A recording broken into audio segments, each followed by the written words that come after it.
We are seeking to use additive manufacturing to replace hard-to-source spare parts for these aircraft.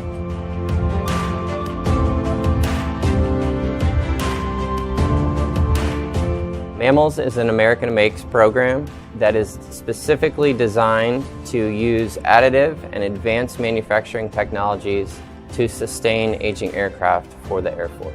Our engineers will go out into the field at the Air Logistics Center where the planes are being repaired.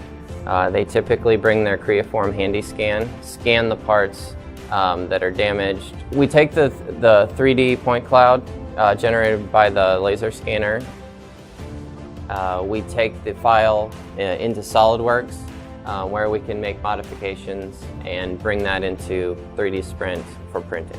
The benefit is really just-in-time inventory control.